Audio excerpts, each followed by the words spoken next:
This Emerging Issues Forum is sponsored by Front Wave Credit Union. Front Wave Credit Union fights for their members, those dedicated to country and community, family and friends, for banking, lending, saving, planning, dream big. They got you. They're Front Wave Credit Union, and they've been making financial dreams come true since 1952. Check them out at frontwavecu.com. So with that, we're going to jump into our presentation. Our agenda for today is Erik's presentation. I'll introduce him in just a second, and then we will have our legislative reports as normal. So let me just tell you a little bit about Erik.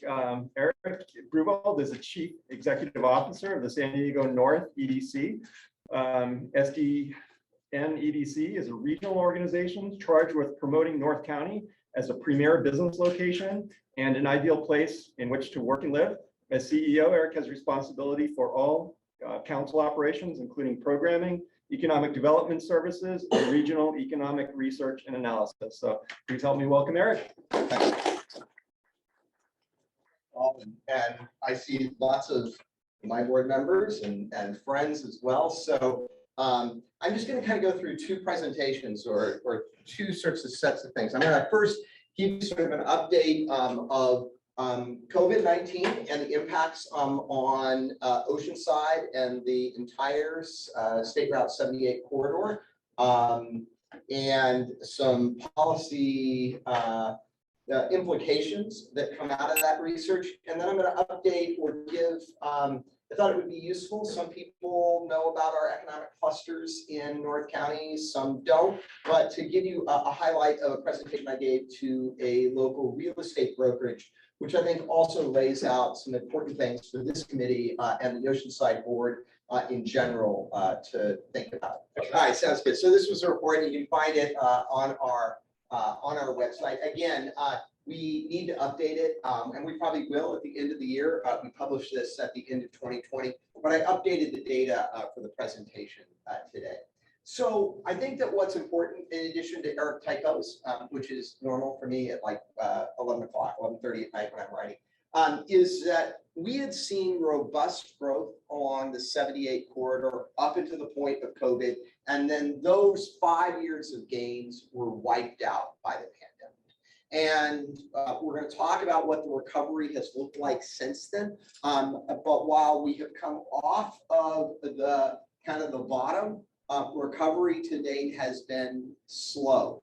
And that really reflects, I think, some transformations that are occurring in our economy and some things that have implications both in terms of total employment in the region, as well as what it may mean for revenue and for economic development and some real estate impacts as well.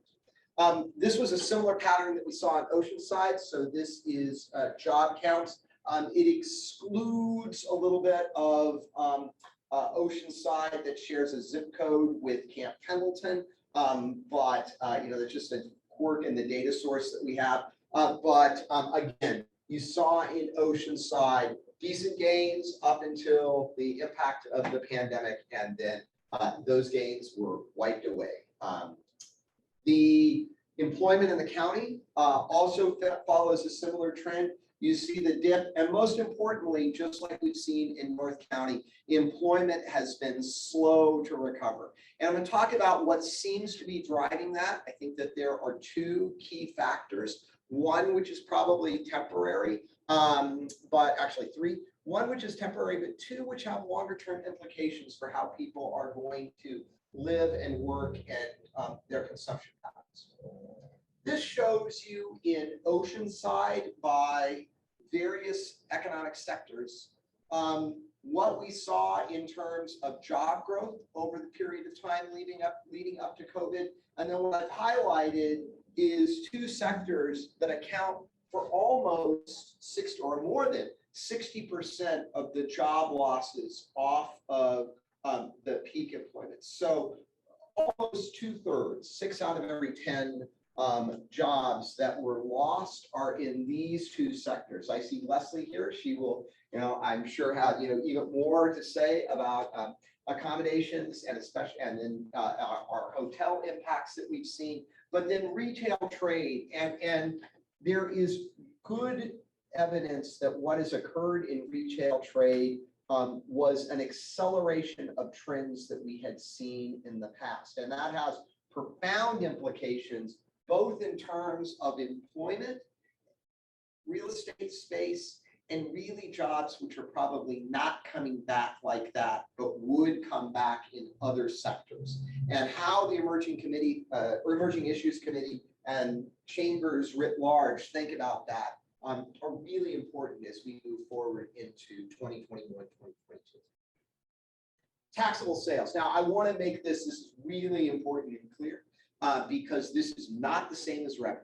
So this is from the California Department of Finance. So it's what they look at in terms of taxable transactions and so forth in Oceanside. But sales tax that flows into the city is different, both because of a lag and then some mechanisms that the state has in place to account for online sales and how it distributes those that occur in sort of a countywide pool, as well as a couple of state laws that are related to transportation funding and something that's called the triple flip. But I think the key thing is that you see is that we saw growth from 2017 to 2018, but we've seen a decline since then. And again, I think noticeably, we've seen almost a $500 loss in terms of taxable transactions on a per capita basis in the city of Oceanside.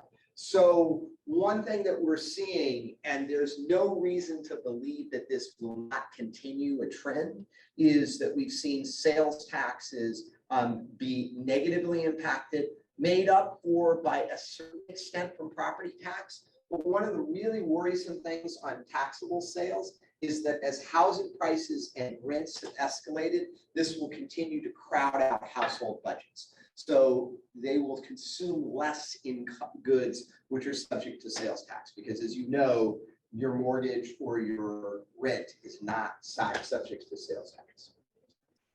So policy challenges, and then I'll get to the second half of the presentation. So one thing which we really want to sort of think about is that North County is distinctly different than the rest of the region in terms of its hospitality market and what we do on accommodations. Yes, we have some group and convention activity, but so much of our tourist trade in North County is driven by leisure travel, and even more so than the rest of the region by the drive market that can get to North County within a day drive or a half day drive. So just think about where we are. So, Vegas, Central Valley, maybe to a certain extent, the Bay Area, Los Angeles, Orange County, Phoenix over in the desert, and then those people coming to recreate here in North County. Conversely, in downtown San Diego and in some of the downtown, in that tourist market, more heavily involved with major conventions, major trade shows, a greater extent to international travel that drive, and more increasingly, and that's been a big effort by San Diego Visitors Bureau, more sort of a national footprint in terms of the leisure market that it's appealing to. A key thing for North County is to think about, and Leslie would, be, you might have to get Leslie within a cone of silence, and I won't put her on the spot. But those are complementary marketing strategies, but do have some differences. And it is important to note that the way in which funding flows to our principal regional marketing entity, San Diego Convention and Visitors Bureau, is driven in large part, by the needs and interests of the San Diego hoteliers that pay most into the TMB. So something to think about and something to sort of focus on. And that's why I sort of, note here that if we're looking for economic development strategies to look at recovery, and again, I'll go back to that slide, with 45% of the job losses in that sector is the question of whether or not we really should be thinking about more increased investment in our marketing dollars and to really drive the heads and beds that come to North County, and what that might mean to be complementary and synergistic with the overall marketing effort that respects our unique needs. The second thing that probably the Emerging Issues Committee is going to look at, To a certain extent in Oceanside, Oceanside's sort of interesting in terms of the properties here because it doesn't have a big regional mall. Some other cities are really struggling, or I shouldn't say struggling. They're going to have to meet this challenge head on in Carlsbad and Escondido, is that there's going to be additional pressure for adaptive reuse of retail centers. I talked about the retail apocalypse. A lot of people believe that what happened is that we had what was going to be a 20-year trend line of online sales and online consumption get compressed into 18 months. And so people have really made transitions of what they now shop for online that they used to go to the malls or they used to go to retail centers. The real issue there is that means that those retail jobs are much less likely to come back robustly. The space demands for retail is going to be less, and there's going to be kind of a conversely a continued pressure, and I'll get to that in a second, continued pressure for last and mile and logisticals. And Oceanside saw that with some discussions about an Amazon distribution center here, but that's going to increase, and that's going to be a challenge, which I'll get to in a second, of how we think about that in terms of employment opportunities and the density of space required. Increased investment in resiliency in small businesses. I think Scott can talk to this because he helped administer for the Oceanside Chamber some of the CARES Act money that went to small businesses here in Oceanside. We had the privilege of doing that for the city of Escondido. I think one thing which we really learned is that small businesses throughout the corridor, we need to think about how we can further invest and make strategic opportunities to increase their resiliency. I don't know Scott's stories in Oceanside, mine in Escondido, where we saw great small businesses, but that had never seen QuickBooks and kind of had done their accounting on the back of an envelope. They didn't understand what a P&L was, much less a balance sheet. And so when we were administering programs that required them to have that information, those businesses were really tough to assist. We did what we could. We tried to bring them along, but that was the problem. And as we think about small businesses and who really suffered in this impact, is how we can think about building further resiliency. Hopefully in our lifetime, we'll never have another global pandemic, but we do have fires, we do have severe recessions. Here in Oceanside, we have this sort of unique characteristics that we lose a decent amount of our consumption when the Marines and when there's a significant deployment from Pendleton and people go away. And so how we think about that in terms of strengthening our ability of small businesses to survive is really important. And then finally, I think one of the last things that we saw is, our workforce development system is not very well set up in helping people understand and think through and navigate how to sort of see the future for what, a smart career choice or a smart career pathway would be if they're looking at 20 or 30 or 40 years of wage earning. And Aaron and I and Scott at the Chamber, we've got a project going on that looks to kind of chip away a little bit of that with some generous grant money from Supervisor Desmond. But still, I think one thing which we really saw was that displaced workers with COVID kind of had a standard kind of toolbox to go to, but no great place to go to really sort of understand where to look at for career advice and sort of really plotting forward an occupational strategy. So what I wanted to do next is kind of, and again, I thought since I had some time and we'll open up for questions in about 10 minutes, is go through some slides that I put together for another presentation recently, but which help us understand some of the three key clusters that we probably are thinking about for economic development opportunities in the region and what they might mean. Just to give you an idea, this is all data that's collected from North County, so much bigger than just Oceanside areas. So as you think about it, that's the region that we draw as North County, and this data is generalized for that. Oceanside is pretty similar, but the numbers get pretty small, and so you start saying, well, do I really care about 50 jobs? So let's think about that in terms of North County. Of course, Oceanside residents commute to this job shed every day, and so I think it's relevant for that point as well. Again, we went through this. This just shows you the loss that we experienced from COVID, and then shows you the population growth. And I think it's always important. North County is, Congressman Issa, when he used to represent North County, was always fun. He used to say, North County's the size of Cleveland. And, you know, if we were our own MSA, that's where we would be. And I think, you know, that shows he's a Northern Ohio boy at heart. But we're a significant region, both in terms of population and in terms of employment, with about more than 500,000 jobs. But importantly for North County, and as we're thinking about it, this is a really important slide, which is that one of the reasons why employment growth has been so tepid coming back after COVID is that we as a region, and this is true also in lots of California, we're actually losing workers in terms of population growth in prime working areas. Where we're growing is in, you know, old farts like myself. And so I get to be now slightly here these days. I feel old these days, but you know, that's where we're seeing population growth, both because of baby boomers as people age through this demographic bubble, and then again, just challenges that we have in terms of retaining people into our region for a couple of, you know, principally high housing costs in prime working years. This has pretty profound implications in terms of land use and what we're thinking about in terms of where there are growth opportunities and what we need to see support. I see my incoming chair, Aaron Bisak. This chart is great news if you're in the healthcare industry, because that means, you know, these are great. It's great to have people who are going to need healthcare, and your market segment is growing in terms of what they're going to need in terms of overall customers. But it also means that we're going to see increased demands for continuing care centers throughout North County.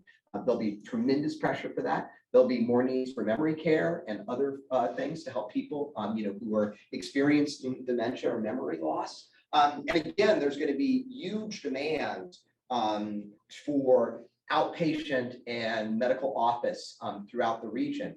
And how we think about that, what that means for economic development, and how we think about economic development, I think is really important as we think and consider the next 10 to 20 years.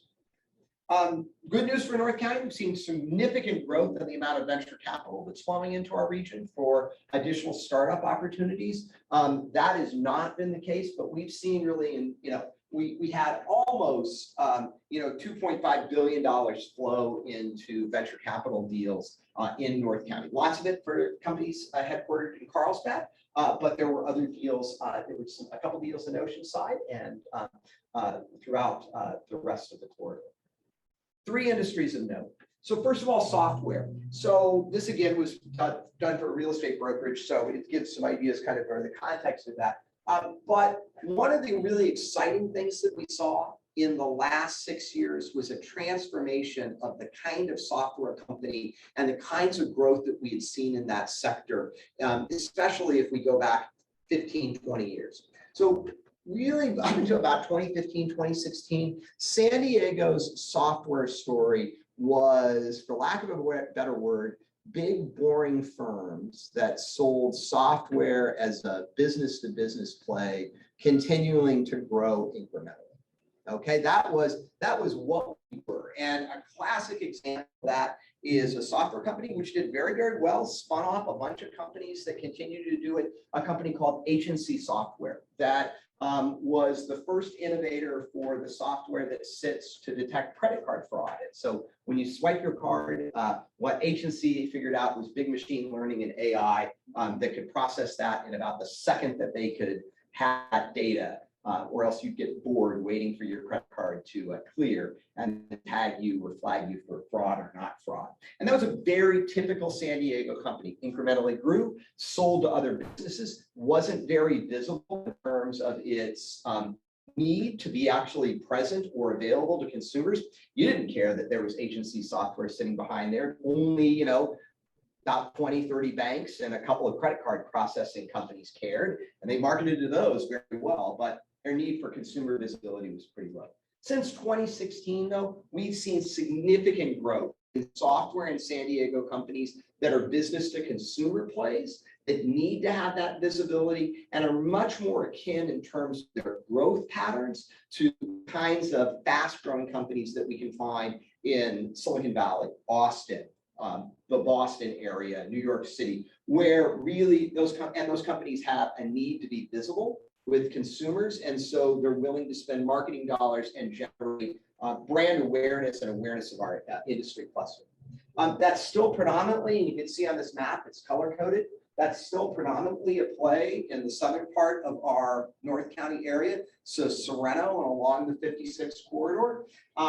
There are some, Carlsbad has done well in there. And then again, there's some kind of candidates, I call them pioneers, like Flock Freight that's recently expanded into Encinitas. It's a great play though for downtown Oceanside, and I'll talk about that in a second, because of the ability to offer live-work amenities and attract the kind of employment base that typically is attracted to software. It's probably also the most likely candidate of the three I'm going to talk to for significant space absorption over the coming short term. This shows you growth, shows you 17% projected employment over the next period of time here in North County, and then so forth. Life science, so that saw very solid growth. Great life science companies like Gilead and Genentech here in Oceanside, and Thermo Fisher down in Carlsbad has grown significantly. Much of it, though, still is driven in terms of employment count by existing firms. So, one of the things I think, it's principally what economic developers think about and try and manage too is just employment, right? Jobs, right? That, space requirements and taking down space is great. Revenue and profitability of founders and principals is fantastic, but really, it's about jobs. And both the attractive but the challenge with life science is that life science growth is not driven as much at the early stage companies, but mid and maturing stage companies where they add additional product lines and additional drug lines for discoveries is where so much of that employment growth is currently goes on. And a challenge for economic development is that while Genentech is a great example of a company that's doing it, that came out of I'm forgetting my predecessor to Genentech, but it was the biotech. Biogen IDEC, that's right. I knew IDEC was in it. So IDEC, Biogen IDEC, a company that's manufacturing, that's not very common anymore in California. And so the challenge is that it's an industry that's going to grow, but the growth potential is somewhat less than software. Again, you sort of see this map, and again, Oceanside is represented in this area with some significant growth. That gives you the idea, as you can see, the less than software, but again, solid growth and much faster in San Diego County and North County than the rest of the nation. Manufacturing by far is the industry sector that employs the most people in North County in terms of those industry groups that make a product and sell it outside of North County. So we kind of, in economic development parlance, we call those export oriented because they're exporting the product outside of the particular region rather than locally serving. And manufacturing is still by far the largest. A challenge really with them, and growth has been solid, even excluding the phenomenal growth at General Atomics Aviation or Aeronautical in Poway. It's funny, that business park really has become the GA business park. They have an insatiable demand for space up there, as we have really transitioned in our military, not away, but definitely put an emphasis on unmanned vehicles rather than fixed-wing manned aircraft. Servicing these firms from an economic development standpoint is challenging because of their diversity. They really are a diverse set of entities, from folks that are doing very high volume advanced manufacturing to folks that are operating machine shops or doing fairly low volume or low unit volume but customized work in terms of what they're doing and more hands-on. So coming up with policies and structures that meet the needs of companies in this diverse space is challenging. And most deals from a real estate standpoint in North County are not going to be with companies of more than 100. They're the 20 to 100 person manufacturing companies. This shows you 5% growth, and then I also put this, even with GA going out, we're still looking at decent numbers. The percentages aren't that impressive, but again, it just in terms of the raw numbers of folks that are employed in that industry make it really important to watch it. So what else are we hearing? And I added this, and I think this is important. Again, a bad slide. Talent attraction remains right now the most important thing for economic development. Taxes matter, utility costs, space costs, yes. Nobody's going to say that those things aren't important, but fundamentally the kinds of industries that are going to be important and grow and drive North County forward, talent attraction and their ability to get the key people that they need and to hold on to those key people is the most important business challenge that they have. That chart on population shows you why. It's a constrained labor market just demographically. There just aren't that many people for people to go after. And so one of the things that becomes there is that proximity to workforce and amenities become even more important as we look at that. So for Oceanside, that really provides significant opportunities, and the city, Michelle and the city has done a great job in thinking about how downtown Oceanside can leverage its proximity to the coast, the amenities that are presently in Oceanside, downtown Oceanside, to create that kind of place and do placemaking to create it as an attractive amenity. I will say, and I think it's important, to be honest with people. I am sure there are good things going on, and so I don't want to downplay that. But a challenge for Oceanside is Oceanside Unified School District, and the best way to think about that is to compare Oceanside Unified with Poway Unified or San Diego, and the opportunities that are there for a couple that's highly educated, that may be working in life science with advanced degrees both, and definitely have aspirations for the children to have advanced degrees. And do they choose to put their kid at Pacific Coastal Academy in San Diego, a school that's ranked in the top 20 in the nation, with placements into highly competitive universities every year, or Oceanside High? And that's not to say anything bad about the Pirates, but that is the challenge. And I think that at least being honest about those challenges are important as we think about that. It's also why housing is a critical imperative. I mean, if this committee and this chamber does anything, it should be to show up every time that a housing project is on the ballot or in front of city council and say, don't just build it, but build more of it. Because our current housing costs are unsustainable. I have a really good friend, works as a quality engineer for a local, really innovative food company. And there's I have advised her she needs to move. She needs to get out of San Diego because there is no way she's ever going to become a homeowner here.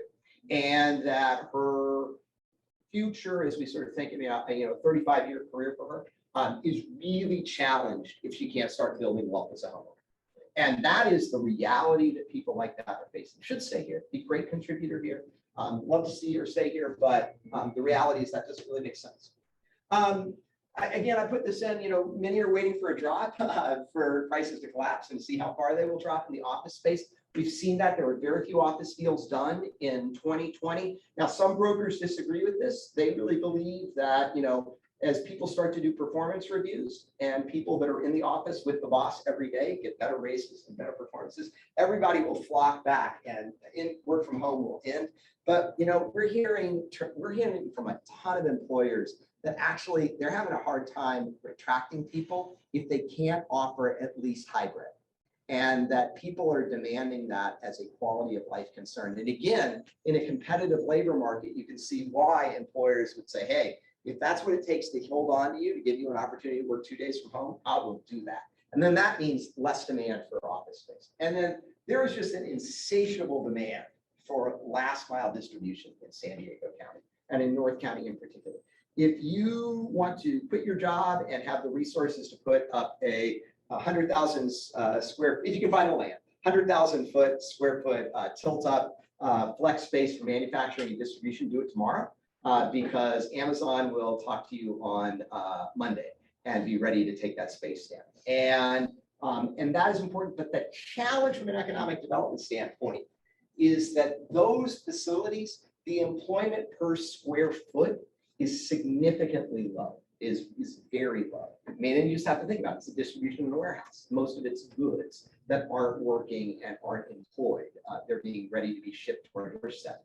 And the problem is that as North County's space and land becomes increasingly constrained, you get a challenge for land use people between, do I take the deal that's here today that will be produce 300, 400, 500 jobs, but require pretty much all of the rest of the remaining land in an industrial park for that distribution? And do I hold off on that and hope for an employer that's going to pay better wages and be at a higher employment density per square foot, but knowing that that's not as immediate as this insatiable last mile distribution?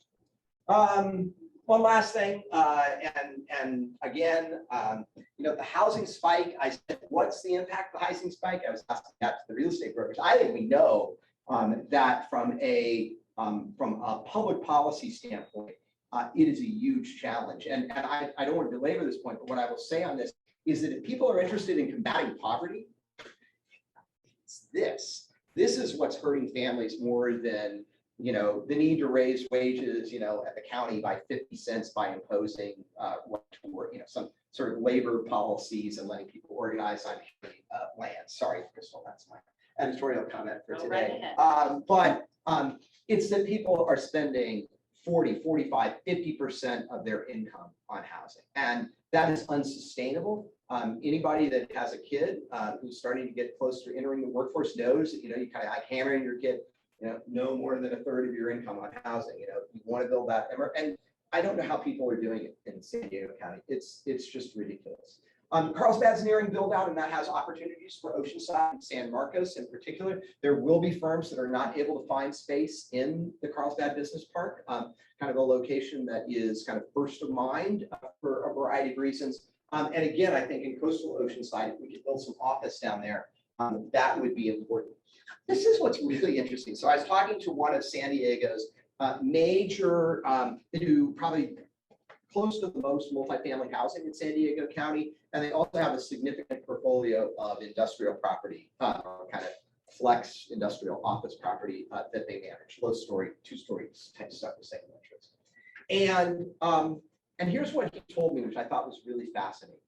When they've gone around to talk to people at their apartments and at their multifamily projects, there are tons of people that are working for firms in Austin and New York or Austin or San Francisco, but they decided, darn it, San Diego is a great place to live, like we all do, right? I mean, that's why all of us are willing to put up with some of the hassles here, because it's just a fantastic place. What he said, which was really interesting, is he said, first of all, I really do believe, Eric, that people will be called back to work. There will be, most of the remote working is not going to be 100%. People will be hybrid, but you're going to need to have people in the office 2-3 days a week. And what he said is that he believes those people that he's talked to at the properties they manage, that a significant number are going to say, screw it, pardon my French, we're not coming back. San Jose stinks. And so he believes what that's going to do is create a tsunami of folks that are going to be in San Diego County with lots of skills and lots of entrepreneurial drive, but are going to be looking for opportunities and going to be looking at new company formation and new enterprises that they themselves can, in some senses, create their own jobs. We've seen that in the past when Hypertech was sold and a bunch of people were laid off from Hypertech. It gave birth to San Diego's life science industry. And the same thing happened with a company called Linkabit, which was founded by Andy Viterbi and Erwin Jacobs, and grew and then was bought out by Big Defense. And they said, we're not going to have it in San Diego. Why would we do that? We're moving it back. We'll move the intellectual property back to be close to the Pentagon because people didn't want to leave, and it gave rise to Qualcomm. So I think that as we think about that, that is going to be a really interesting opportunity. So that's all I've got. I took 40 minutes. That might have been too long from that, but I'm happy to answer any questions and go back to slides if people want to. So, Scott, I hope I hope I did what you wanted. You're great. We have a few minutes for questions, so open it up for anybody. Eric, I don't have a question, but I'll add some local color Sure. to the sales tax. Yeah.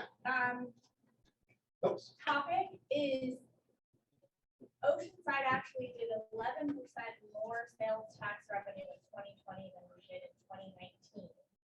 And it was due, as you said, to tons of online shopping, because all the online shopping tax revenue goes into what's called a county pool, and then it's divvied up in a percentage way based on, like, if you make a lot of sales tax revenue already, you get more on top of that.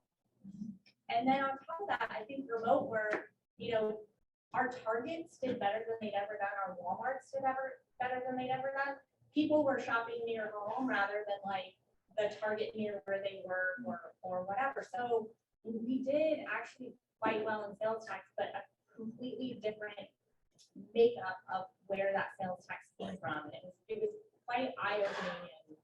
I think what, that slide for me, Michelle, what it does is it shows that we knew it on the employment side, but it's also on the demand side that we've seen, a decline in small retail and in small, in restaurants and eateries, right? And so that's why I use that slide to sort of illustrate that point. Yeah. Is there a way to, so I'm from the Northeast, right? So manufacturing moved out and there were tons of old manufacturing buildings, which are then repurposed for residential. Yep. So you're talking about, the problem in the real estate industry of businesses downscaling on their use of real estate and a need for housing. So is there a way to encourage creative reuse of some of that space? Yeah, I mean, I think that, so let me kind of answer that question. North County and then Oceanside specific, right?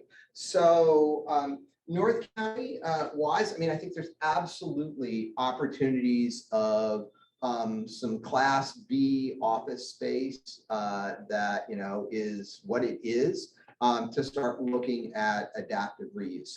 North County actually is very bereft of Class A or Class A minus office space. If you're doing any kind of sort of service industry, you know just how hard that is. But boy, we have a lot of stuff which is old in the tooth Class B office. And so I think you could see that as well for that.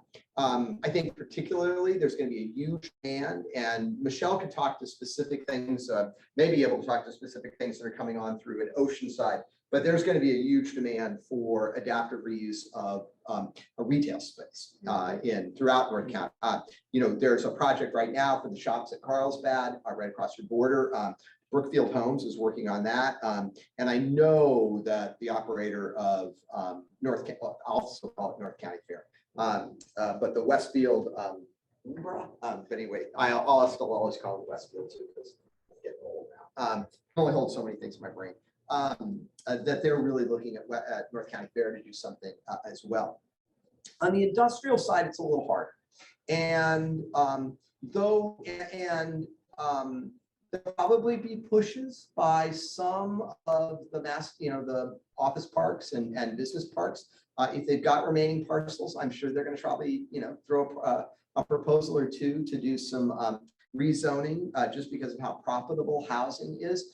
But, a good example of the challenge of doing that in Oceanside is that there's probably good economics to take a look at some of that older industrial property right around the airport, kind of, I guess, just south of the airport, to look at that. But that's a pretty challenging thing from a planning perspective to think about putting residential housing next to a machine shop or a plating company. So, that's, I think, a little less. But boy, I think, I'm sure that Michelle and the folks over at Jonathan over at the city in planning, I'm sure that everybody who owns a strip retail center or a power center of any significant size that's having problems with vacancy is knocking at the door for how that they can think to add housing. Yeah, and I think too, like, it would have to be mixed use, right? It would have to have still some commercial. It's hard from a policy standpoint to be like, okay, this zone we're gonna change that from a zone that could generate sales tax revenue or create jobs and all that to residential, which is a suck on city resources, you know, so Right. from a policy standpoint, that's a tough call. And what Michelle said, and I don't want to get too political, but I think what she just said is really important as you sort of grapple with the true, with one of the challenges of our property tax system and Prop 13 in California, which is that because of not the cap as much, but the way that sales tax is distributed and how it relates then to school funding, the folks with land use authority are really faced with this serious dilemma, which is we know we need housing. We know it's a problem. We know that it's too expensive. We know that it's a drain on people's incomes. But if we do it and we take it away from something that generates sales tax, it hurts our ability to meet city services. We can't have as many firefighters. We can't have as many police officers. We can't build as many parks, those things that people want. And so, you know, we have created a real challenge in this state with that structure for making land use decisions that make sense. Please, Haley. First of all, I love your historical knowledge of this county and the work you do. It's really incredible. But I do have a question. When you mentioned that office may be needed in downtown, and yet I think that there's also that push for hybrid and remote work. What does that look like, and how do you incorporate people who want to work remote, but also the demand for office if that exists? Well, again, yeah. So, I mean, I think that the demand for office and the challenges for that space is more sort of macro level, right? I mean, I think that downtown Oceanside has some really unique characteristics that make it really attractive. I mean, you can just start at, you know, I guess IB, kind of, sort of. But, you know, if you go from IB, maybe that's one example. And then we can go all the way up to, I guess, Morro Bay, and Oceanside's the only place along that entire coastal strip that's got this urban enough and yet still quasi affordable. I mean, if you're, you know, you couldn't sneeze at something as close as you can in downtown Oceanside for less than $3 million in all of Orange County, almost all of Los Angeles, unless you wanted to live under the LAX flight plan. You know, anything in the Bay, you know, anything in the Bay Area or anything, you know, sort of south in Del Mar, Solana Beach, or Encinitas.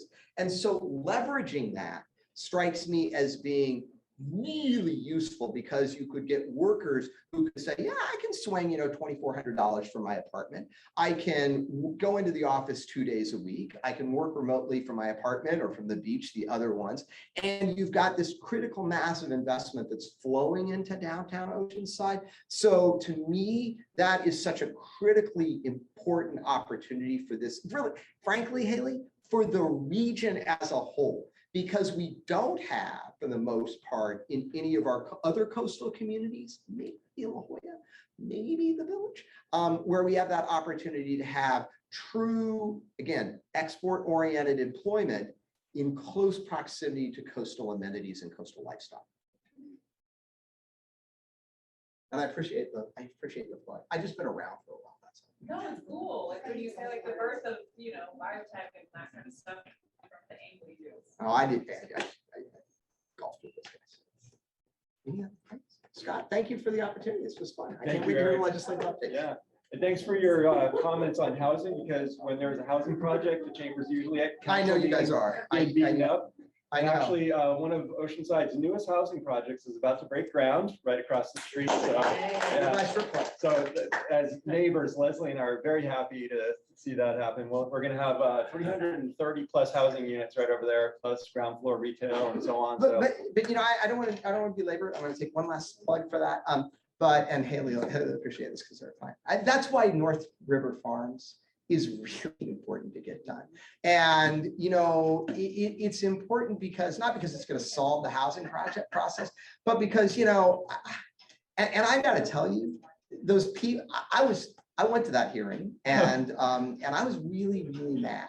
And I was really mad because it's the landed gentry wanting to pull up the drawbridge. And here's the thing, and I get really passionate about this. those people don't go away. They are not put in pods on the Starship Enterprise and beamed up every night. If we don't build it at North River Farms, they're getting in their car, still clogging our freeways, and sentence. I mean, it is a penal sentence to drive the I-15 corridor to Menifee or Lake Elsinore or what have you. And it's not necessarily even those people, it's the people that are displaced as high housing prices. So our first-year teachers, our early, our EMTs, our folks that are working in City Hall that are making, $55,000 a year. The folks that give our community character, those are the ones that are being displaced and exiled to those commutes. And they're not here to contribute to our quality of life. And it is just, it's frankly immoral what we're doing and saying it's, that's just the way you need to live so that I don't have to, so I can continue to look out on bucolic fields, which I'm not paying for, but darn it, I'm gonna fight to tooth and nail for. Sorry, editorial comment, but That's okay. I love getting passionate about that. Thanks, Eric. Also, that I love being strategic about that. Yeah, and the battle over housing in South Morrow Hills is not over. As you know, the city's working on its general plan update, and as part of that, there's been a very thoughtful plan put together for South Morrow Hills. But even with the cluster housing that I think was very well thought out, there's pushback against that. So we're going to need to really be engaged in that, and Eric will call you to be there with us. So. All right, with that, Eric, thank you again for the presentation. We're going to move on to our legislative reports, and we're going to start with Kyle. Kyle, can you hear us and see us? Yes, hello. How are y'all doing? Thanks for having me virtually. I always love hearing Eric's presentations. Oh my goodness, so much information. Thank you. I do want to start off on a somber note and then provide some updates because I want to share some of Congressman Levin's thoughts on the situation in Afghanistan and 13 service members, who we lost, including 10 who are from Camp Pendleton. So I'm just going to read his words to y'all. These Marines are heroes who were saving lives, protecting their fellow Americans and Afghan allies. Their service and sacrifice will never be forgotten. As our community of military families reels from this loss, I know we will remain resolute in our noble mission to evacuate Americans, our allies, and innocent Afghans. As for the terrorists responsible for their deaths, we must hunt them down and make them pay, as the president promised. It is clear that a comprehensive investigation is needed of the strategic decisions made with regard to Afghanistan from the Bush-Cheney administration onward. I welcome congressional hearings on the events from the last several months, as well as the many decisions of the last 20 years that brought us to this point. The American people deserve answers and accountability from their leadership, and I intend to help provide that. If you ever want to talk to me about this issue or any others, my line's always open. I do want to talk about some of the legislation the congressman's been working on. There's been a flurry recently, specifically around veterans. As you know, he's on the House Veterans Affairs Committee. So 3 bills recently for that. The reintroduction of a bill that he had last Congress, the Commitment to Veteran Support and Outreach Act. It's a bipartisan bill. It provides $50 million to boost up funding for our county VSO, veteran service officers. Our county VSOs are kind of the first line of support for a lot of veterans in our community to connect them with services, connect them at the VA. So providing federal support for those county VSOs is super important. Also, he introduced the Veteran Home Energy Savings Act. This one helps veterans get homes. We're just talking about purchasing homes in our high price area by factoring in the energy efficiency savings that they have as part of the lending process to make them more competitive. Another was the Mark O'Brien VA Clothing Allowance Improvement Act. So this one is another bipartisan bill. It helps veterans who maybe have prosthetics or other devices, skin medicines that could damage their clothing, and it helps them to be able to get funds for replacement of that clothing. One other piece of legislation I wanted to mention, because it affects Oceanside, is the reintroduction from last Congress as well, the Desalination Development Act. So this is $260 million for desalination, water desalination projects.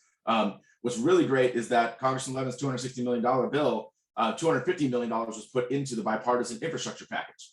So we're really excited to see essentially his bill put into that bipartisan infrastructure package to fund projects like Oceanside's Mission Basin groundwater purification facility. Obviously, as we know, we're going into another drought. Having the Carlsbad desal plant, having Oceanside's groundwater wells are key for us to be able to have resilient water sources. I also don't know if I was able to mention it to you. Also, I want to make sure you saw that the congressman launched a caucus in Congress to deal with spent nuclear fuel solutions caucus. Him and a Republican member of Congress are the co-founders. It's a bipartisan caucus to drive political will to a solution for the problem of spent nuclear fuel around the country. The problem at San Onofre is not unique, and it's not going to be solved here in a local area. It's going to be solved in Washington to find a federal solution for our nuclear waste. And the key there is just political will. It's not scientific problems. It's not geography or geology. It's political will. And so starting this bipartisan caucus is a great way to make progress on that. I also wanted to mention some good news that the Congressman was able to announce that nearly $19 million came to our district for local entertainment venues, theaters, museums through a program called the Shuttered Venue Operators Grant. Which of course Congressman voted for that. There was a lot of local theaters, Belly Up down in Salon Beach, but in Oceanside, the Oceanside Theater Company also received funding. And I also, speaking of kind of bringing specific money for Oceanside, I want to reassure everybody that, I've talked about the community project funding request the Congressman has put forward. They used to be called earmarks, right? So the government funding legislation, the appropriations bill in the House did include a few Congressman Levin's projects. And so it's good news and likely that it will keep going through the whole process, but we still have to work it through with the Senate. But that, remind you, included $750,000 for the Oceanside Special Shoreline Study to get that one finally done to be able to bring federal funding for sand on the beaches and other support for what Oceanside is doing for our beaches, as well as $2.5 million for the Oceanside homeless shelter development. So that can help offset what the city's already investing in the homeless shelter, free up those funds for other purposes. And I just want to make sure that everybody saw the Congressman went back to DC. Normally August is the recess, or what we call work period here locally. We have him running around the district, but he actually went back to DC to vote on that resolution to advance President Biden's Build Back Better agenda. And that resolution supports fixing our bridges, our roads, our waterways. I got a list from the city just yesterday, for the city of Oceanside, with I think 10 different projects that are bridges that need to be funded here in Oceanside. So we need that federal support in order to improve our infrastructure, and Congressman Levin's going to work hard to make sure that happens. That was the vote to move it forward. They instructing congressional committees to report legislation by September 15th. So we're going to keep watching that process. Hopefully by the end of this month, we'll have a bipartisan bill passed to the House, and we can get infrastructure investment here in a local community. With that, Scott, I'll pass it on back to you. Thank you. All right, thanks a lot, Kyle. So from Senator Bates' office, Jonathan Felix. Hello, everyone. Glad to be back. Biggest thing happening in Sacramento this past week and a half was a rumor that some legislators were going to take a couple bills, specifically AB 455 from Assemblymember Wicks and AB 102 from Assemblymember Lowe, and replace the original text of those bills and input vaccine mandates for businesses. These rumored bills would have forced specific businesses of indoor services to require vaccines on all employees and customers coming through their doors. Our office got flooded with phone calls of constituents opposing this. I'm sure a lot of other members of the office got as well. So about 3 days ago, the leadership and the legislator decided to not go forward with this rumored proposal. So that's a good example of people voicing their opinions, calling their legislators, getting the outcome they want. Another big item in Sacramento is the passing of SB 9 and SB 10, 2 housing bills that are now heading to Governor Nelson's desk. SB 9 would allow for residential dwellings to be built on what's currently single-family home. So like duplexes can be built on single house plots currently.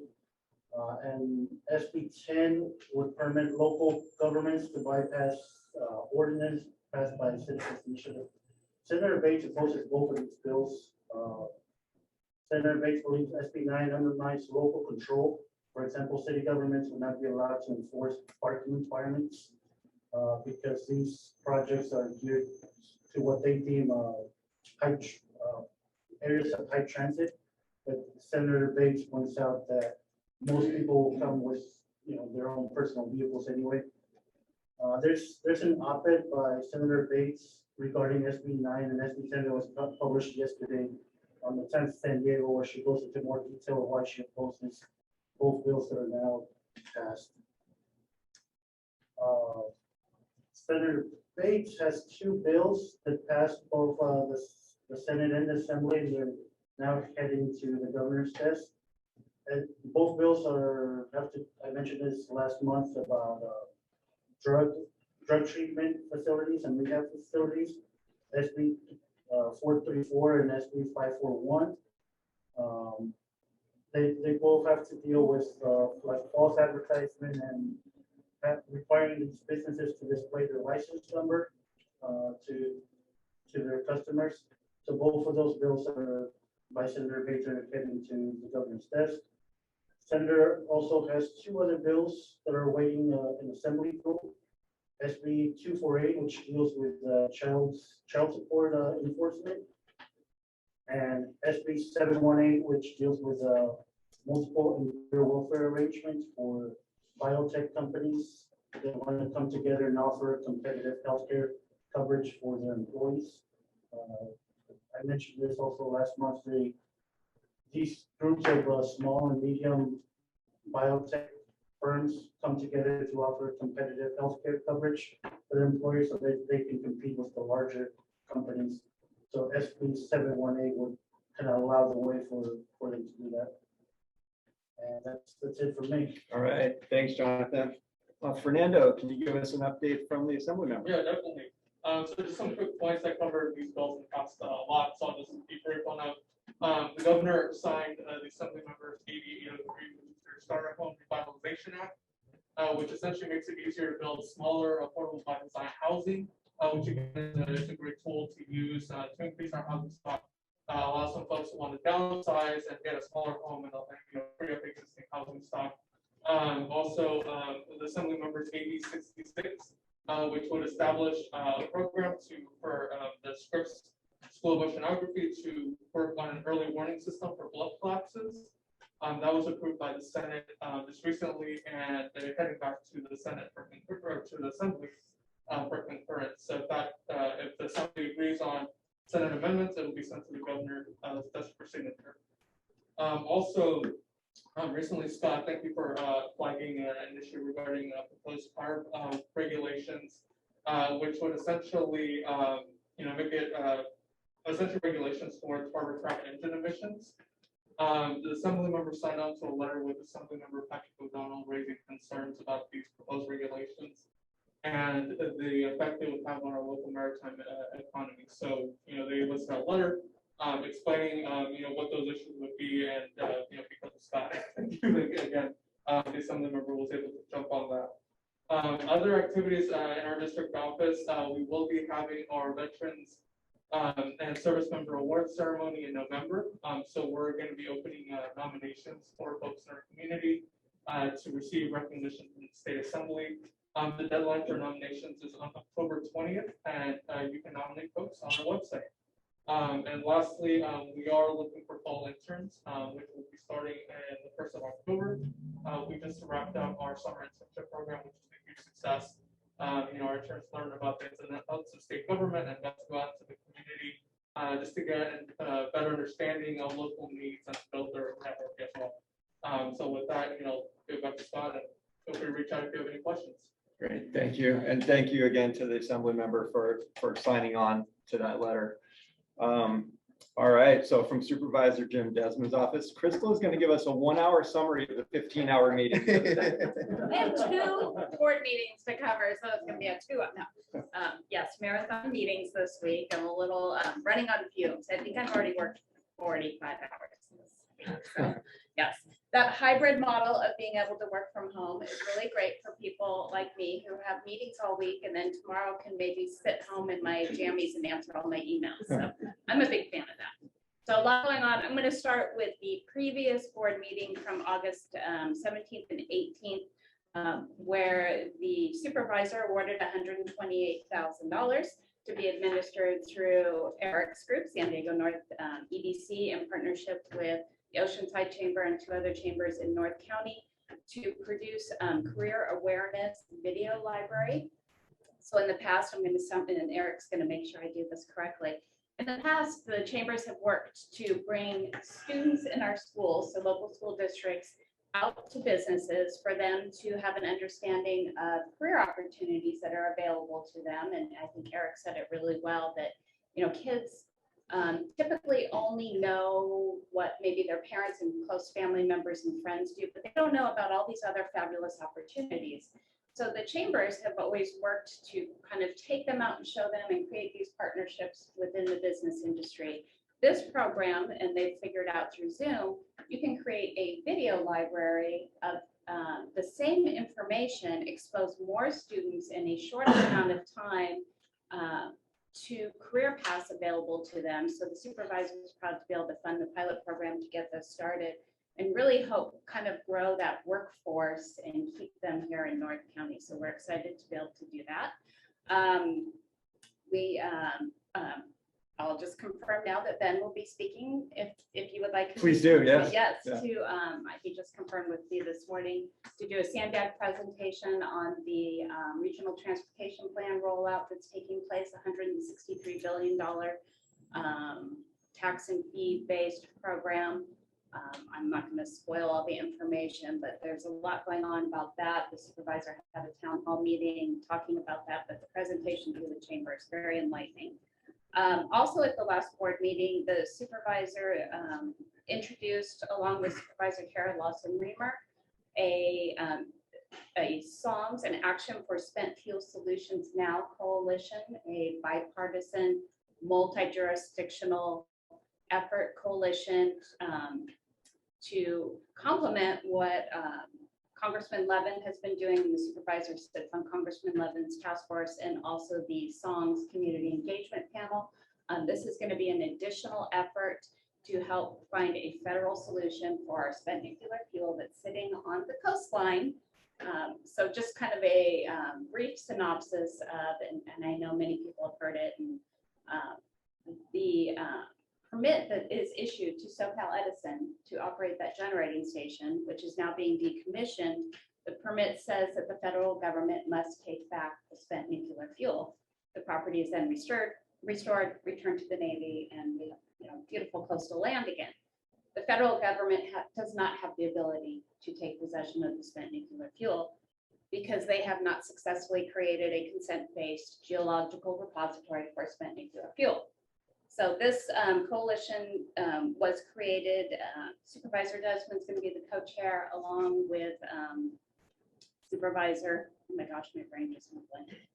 Too much information. Bartlett. Thank you. Oh my gosh, thank you, Kyle. You can tell it's been a long week. They'll be co-chairing. Congressman Levin has been a huge supporter of this coalition, as we are a huge supporter of the bipartisan caucus. I'm very excited. I think I talk to Kyle quite often about spent nuclear fuel. Never thought that I would be doing that in my daily job. At this current board meeting that we just, actually no, August 17th, a good news for Oceanside. The board approved a rapid water testing program for all of our oceans, lakes, streams. So the current process is when you have a beach closure or need to decide if you need to do a beach closure, you go take the samples, you send it off, 48 hours later, you get the results. The Board of Supervisors now approved to do rapid water testing, so we can do the testing here locally, which means we can close our waters if we need to more rapidly or reopen them more rapidly, great for tourism. Having the beaches closed, especially during the summertime, is probably not good for tourism. So we're very excited to have that. This board meeting, we were able to, the supervisor requested that in the ARPA funding, so the federal dollars coming in, to get reimbursements for our special fire districts, which I don't think Oceanside is their own special district. So they're getting reimbursements through the federal government for costs that they have through COVID. Now, other parts of Oceanside that may have boundary drops that are serviced by, let's say, North County Fire, I'll just use them for an example, is, and it's San Marcos Fire, and I think Vista are special fire districts. They have not been getting reimbursements for the increased COVID costs that they have had. And, we're talking sometimes millions of dollars. So they allocated the Board of Supervisors per the request of Supervisor Desmond, requested that they receive reimbursement through the ARPA stimulus dollars, and they will now be receiving that. So we can provide them with all of the funding that they need to keep their operations going. Let's see, what else would be significant for Oceanside? Anything else that you can think of? Yeah, the redistricting meeting Oh. tonight. Yes, Mm, I yeah. do. Redistricting, and I know a lot of you have been hearing, after the census, every 10 years, we look at the boundaries. There the cities are looking at it for their council districts. The process is lagging because of COVID, so it's pretty critical that we get through this process. But there is a group of independent redistricting committee members that take public input. One of the meetings is tonight. The chamber's been sharing that information. You can also reach out to me if you need more information, but it's an opportunity for the public to weigh in and address any concerns that they have about redistricting efforts. And the interesting thing, and someone who's born and raised here in North County, and how I identify North County and what that means to me. And when I typically think North County, I think the 78 to 76 corridor. I've heard Leslie say, we've got this great opportunity of waves to wineries. A lot of us, when we think about our North County, can't imagine it divided in half, either horizontally or vertically. So this is a great opportunity for community members, community leaders to address the independent redistricting commission, who are not necessarily from here, to explain to them what you think North County should look like and what that means. And, looking at supervisorial districts, there are 5 of them. They have to be divided up equally or as close to equally as they can for populations. But, I think Scott probably has a lot to say. I know Erik has a very strong opinion about what North County looks like. So if you have questions about that, I can provide you the link to call in or address. It is virtually, so you don't have to go to a meeting, although they do have live meetings. I think they have one coming up. Is tonight's in Vista? Escondido Chamber at 5:30. Okay, thank you, Erik. But you can also submit your E-comments. comments and about specifically focus on communities of interest and why specific areas should stay together. Yes. So it's really important for our voices to be heard as people who live and work in North County, because, God bless the people who volunteered for this commission. They are not from here. They can't know. There's no way they can know every little nook and cranny of this county. I just don't think that would be possible. We're so diverse in this county, and how we identify as a region is really important for them to hear that from the people who live and work here. And then one more note, ARPA stimulus, small business stimulus dollars. The chamber has applied, and I saw them on the list of the first go around of funding. $6 million available to the supervisor that he will be distributing to nonprofits and small businesses. If you have not applied or know a business that would like to apply, reach out to our office. I believe your request has been fully funded and will be submitted. We've allocated a little more than $3 million, so there's still a little less than $3 million left. So please apply if you have any questions about how to apply. It's very similar to our NRP grants, if anyone has ever done that, a nonprofit, but small businesses, yes, it's a new thing for them. So feel free to reach out to our office and we can assist you with that. Great. So a Thanks lot for of information. No, that's great. Thank you so much. All right, from Council Member Rodriguez's office, Debbie Nicolai. So Councilmember Rodriguez asked me to just give a brief update on the homeless situation in Oceanside. So reading from the current weekly update to the council, clients served so far 129. Clients that are currently enrolled 37 individuals placed in long-term housing 86. Services offered on site, COVID-19 vaccines, CalFresh benefits, enrollment in mental health screening and / referral and job placement services. To date, 50% of those exiting the motel voucher program have moved into longer-term housing programs. This is higher than industry standard, which is good. Additionally, Mayor Sanchez sent a letter to the Caltrans director, because as many of us know, there's a lot of homeless encampments that are popping up on Caltrans property. And in her letter, she states, city staff have made repeated requests through your portal and to local Caltrans personnel to clear these encampments, and many of the requests never get handled. So she says, we are requesting that Caltrans take responsibility for their property and promptly respond to these issues. Oceanside welcomes your partnership and we will get together to clean up these unsanitary sites. The city has made many recent investments in programs and services for individuals experiencing homelessness, and we are happy to collaborate on some solutions to improve the living situation for these residents. So with that being said, there was a long time encampment on the on-ramp to I-5 on Oceanside Boulevard. That was cleared out this week, along with the encampment that was behind the McDonald's over there. So I think it's helping that, we're reaching out to Caltrans. I think they're getting a little bit more responsive, which is great. The last thing for me is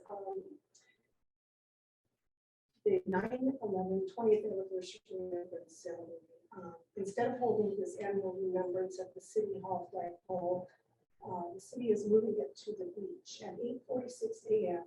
The time Tower 1 was hit. There will be a ceremonial walk of 343 steps on the Strand to the Pier Bowl. Each step will represent a person lost on 9/11. Once at the Pier Bowl and as close to 9:03 a.m., the time the second tower was hit, the remembrance activities will begin. This will include a flag salute, the singing of the national anthem, the playing of taps, and other remembrances, all of which will be guided by Chief Army Miller, who will be serving as a chief. So I'd like to invite you all to attend that. Thanks, Debbie. And we really do appreciate the council's work with Caltrans, because I can tell you it makes a huge difference. We had an encampment immediately to the side of our building here. And once that got cleaned up, things are probably 90–95% better over here. So it makes a huge difference. So thank you. So what we're going to do now is quick 1 minute roundtable for anybody that has an update from an organization they represent. So we'll start. And good. Good. Okay. This is Chuck Balden with SDG&E. Just a couple of quick updates. Again, thank you to Supervisor Desmond for his work to get action on the spent fuels issue. For those folks who are not aware of the efforts to move the spent fuels, the coalition website that the county just joined, the coalition that the county just joined is their website is up and running. It's called Action for Spent Fuel Solutions Now, and you and your organization can join. Also, natural gas is an important strategy for resilience to renewable energy, and so there's a lot of policy questions. A lot of cities, a lot of the counties also looking at building decarbonization efforts of a natural gas ban, and I encourage you to take a look at it, how it might affect you as a customer or your business, and stay in touch on those items. The county is looking at an upcoming meeting on building decarbonization, and for SDG&E, our message to the policymakers is get input from the customers. See how people use it and what rules make sense and which ones create hardships. Okay, thank you. Thanks, Joe. Tri-City Medical Center celebrating our 60th anniversary, pricing things and lots of different magazines and whatnot about that. We have some very significant changes happening within the medical center this month. Towards the end of this month, we'll be debuting the renaming of our towers. They'll no longer be called South Center and Pavilion, but rather Carlbud, Oceanside, and Vista Pavilions to recognize the cities that founded us. We also have a new history wall, Heroes poster campaign going in. We have all kinds of different amazing things going on. So feel free to hopefully you won't have to visit the hospital, but we were going to do a big event at the end of this month and invite everyone to it, but Delta variant like to throw a little wrench in those gears, so we'll probably be videotaping it and putting it out. So lots of good stuff going on. Thank you, Aaron. The city, in partnership with the Chamber of Visit Oceanside, is hosting a job fair at the Civic Center on Saturday, September 25th from 9 to 1. We have over 30 local employers there. So I think I've reached out to most of you to help us spread the word, but we are now trying to get all the Oceanside residents there. So. Hi, Julie Vitale, Superintendent of Oceanside Unified School District. And we're back in school full time. So we have over 16,000 kids back in school. Our enrollment has held from last year, which we're very excited about. A couple of unique things that we have going on. We're offering transitional kindergarten for all students. This is an initiative of the governor that isn't supposed to be enacted for a couple of years, but we put it in this year, which doubled our transitional kindergarten enrollment. We're the only district in the local area to do that. We have funded counselors 100% full-time at every elementary school. Coming off of the pandemic, that was a definite need, but something that we were on the trajectory for the last couple of years. Again, something very unique to Oceanside. And one thing we're specifically proud of is that we have an advanced placement class in our 8th grade Spanish language immersion program at Cesar Chavez. So what advanced placement is kids in 8th grade are taking this course, and if they pass the test with a 3, 4, or a 5 is how it's graded, they earn college credit. And I wish I had the statistics. I believe the only other district in the county that offers advanced placement in 8th grade is San Diego Unified. We are going to be writing about that initiative because it is a really big deal. So I want to say again, 8th grade students will earn college credits at Cesar Chavez Middle School.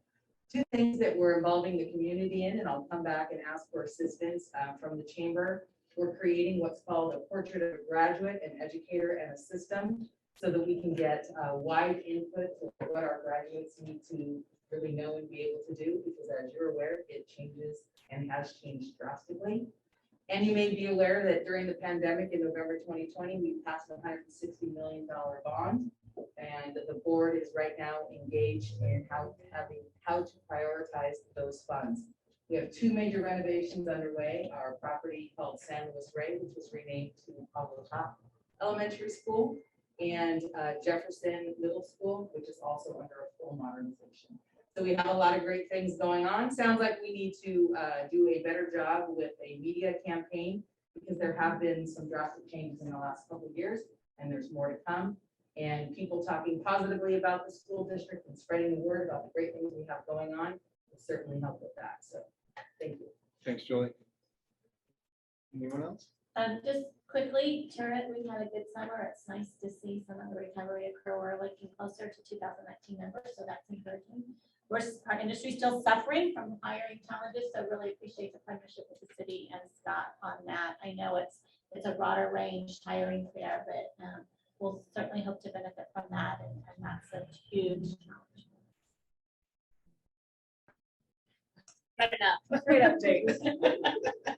I'm with the Clay Company, and one of our clients is Kaiser Permanente, and Aaron didn't reference this, but Kaiser Permanente members are now able to receive care and stay at Tri-City Medical Center. So if they are taken to Tri-City by ambulance, in the past, they may have had to be repatriated to a Kaiser Permanente facility. Now they can stay and receive care at Tri-City, which is really nice. And we are working on further partnerships for outpatient surgeries to take place also with Tri-City. We know the COVID Delta variant has thrown a wrench in a little bit of access and availability for all hospitals in the county. But we hope to get ahead of that very soon. But that's a nice privilege and a nice partnership here in the city of Oceanside. So we're really proud about that. Our ICCC cohort had about 67 participants, which is a small business kind of capacity building programs. And that was really nice to see. Even in COVID, the pivot to virtual seems to be working really well for everybody. And then one last note is related to the update from the assembly member. The sport fishing industry is also being impacted by upcoming CARP rules. And so we're working to try and mitigate that. The rules are so prohibitive, it would essentially put all the sport fishing organizations, 90% of which exist in our San Diego coastline, out of business. So we are really focused on promoting that news. Yeah, we've been, Chamber's been very engaged on that topic, so. Yeah, I was gonna ask, do you think the industry will be successful in maybe getting a carve out? So they're trying to actually get put back in with commercial fishing because the exemption. Yeah, so the way the rules have is they've taken sport fishing out because they think they're a smaller group and don't have as much of a financial ability to influence carb rules.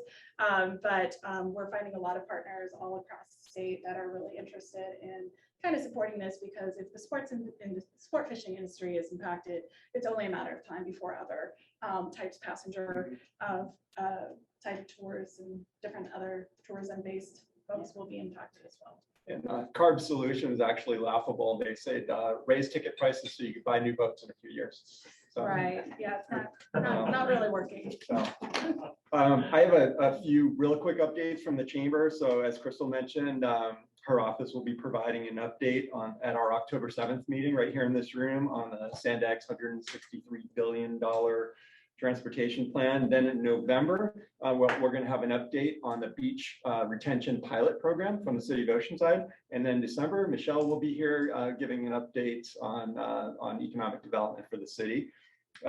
We actually just launched a new website, and as part of that site, we have a job bank, oceansidecareers.com. So employers can go in and post job opportunities on there.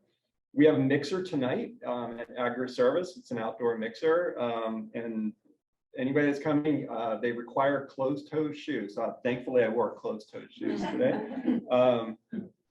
We have our Meet the City reception on September 30th at the new El Corazon Aquatic Center, which is amazing. I went swimming there a couple times already, so I'm proud of myself. I haven't swam in years, and I didn't drown. So. What's that? 5 p.m. Yeah, 5 p.m. Yeah. So, so with that, I just want to thank everybody for being here. Thank you for those. Oh, actually, I need to look at the owl. Thank you for those of us that joined us on Zoom, and look forward to seeing everybody next month.